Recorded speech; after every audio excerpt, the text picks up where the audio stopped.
بسم الله الرحمن الرحيم. عن ابي هريره رضي الله تعالى عنه قال قال رسول الله صلى الله تعالى عليه وسلم من يرد الله به خيرا يصب منه رواه البخاری۔ نبی کریم صلی اللہ علیہ وسلم نے ارشاد فرمایا، اللہ تعالیٰ جس کے ساتھ خیر و بھلائی کرنا چاہتا ہے اسے کسی بیماری یا آزمائش میں مبتلا کر دیتا ہے۔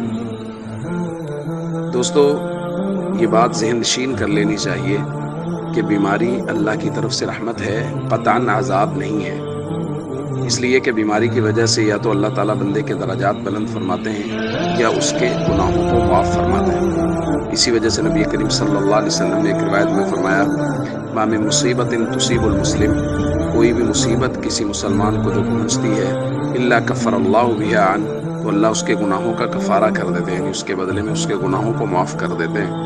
حتی الشوکۃ یشاکھها، یہاں تک کہ کسی مسلمان کو کانٹا بھی چبھتا ہے تو اللہ اس کے بدلے میں گناہوں کو معاف فرما دیتا ہے۔ تو یاد رکھیے، بیماری کبھی بھی مسلمان کے لیے عذاب نہیں ہوتی، بس اس کے لیے دو ہی شرطیں ہیں۔ ایک تو شرط یہ ہے کہ وہ مسلمان ہو، جیسا کہ ذکر ہو چکا ہے، اور دوسری شرط یہ ہے کہ وہ جزا فضا نہ کرے، وہ اللہ کی ناراضگی کے کلمات زبان سے نہ کہے، وہ اللہ کے گلے شکوے شروع نہ کر دے، بس جو اللہ جس حال میں رکھے اس حال میں وہ راضی رہے۔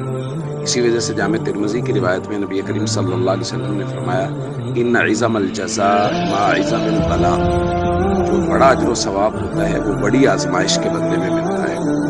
وَإِنَّ اللَّهَ عَزَّ وَجَلَّ إِذَا أَحَبَّ قَوْمًا، اور اللہ جب کسی قوم سے محبت فرماتا ہے، ابتلاہم، تو اللہ ان کو آزماتا ہے۔ کوئی بھی مالی پریشانی ہو سکتی ہے، اولاد کی پریشانی ہو سکتی ہے، بیماری ہو سکتی ہے۔ فَمَنْ رَضِيَ فَلَهُ الرِّضَا، جو تو اللہ کی رضا پہ راضی رہتا ہے اللہ اس سے راضی ہو جاتا ہے۔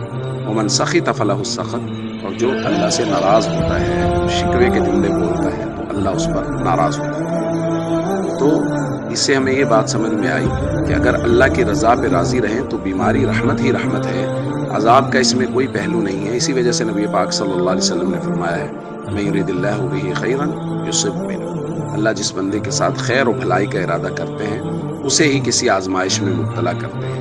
لہٰذا اگر کسی پر بیماری کی شکل میں مالی پریشانی، اولاد کی کوئی پریشانی ہے تو صبر کرنا چاہیے، اللہ اس کے بدلے میں اس کے درجات کو بلند فرمائے۔ السلام علیکم ورحمۃ اللہ وبرکاتہ۔